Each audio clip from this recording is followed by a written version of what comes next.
Hey, how y'all doing? Got a quick takeaway that I'd like to share with you here. Taken out of Genesis chapter number 1. Now, I'm not going to read all the verses because there's 6 verses that I'll be referencing here. And the part that is being basically repeated in each verse is pretty simple. But it's found in verses 5, 8, 13, 19, 23, and verse number 31. And it basically goes like this. Verse number 5.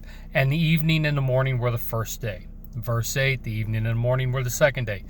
Verse 13. The evening and the morning were the third day. Verse 19. The evening and the morning were the fourth day. 23. The evening and the morning were the fifth day. 31. The evening and the morning were the sixth day. Now, I was listening to a fellow teach the other day there on the radio. And he got on there and he said that he doesn't know how old the earth is. Granted, none of us do. But he says that he's quite comfortable with it being around 10,000 years old. And he understands that there are some Christians who can look at it and they understand that, yeah, the earth could be millions of years old.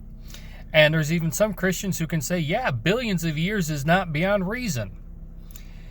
And I got to tell you, while most of what this guy was teaching was spot on, yeah, he was off on that.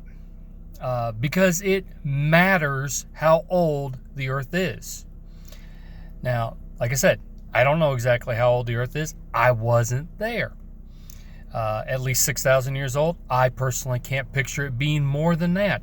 Because I can't picture Adam and Eve actually keeping it together long enough for more than a few days before they had to go and partake of that forbidden fruit. Okay, I'm just going to be honest with you. But here's why it matters. This is why that guy is wrong by saying it doesn't matter how old the earth is. It could be 10,000 years old. Even if it is 10,000 years old. Okay, fine.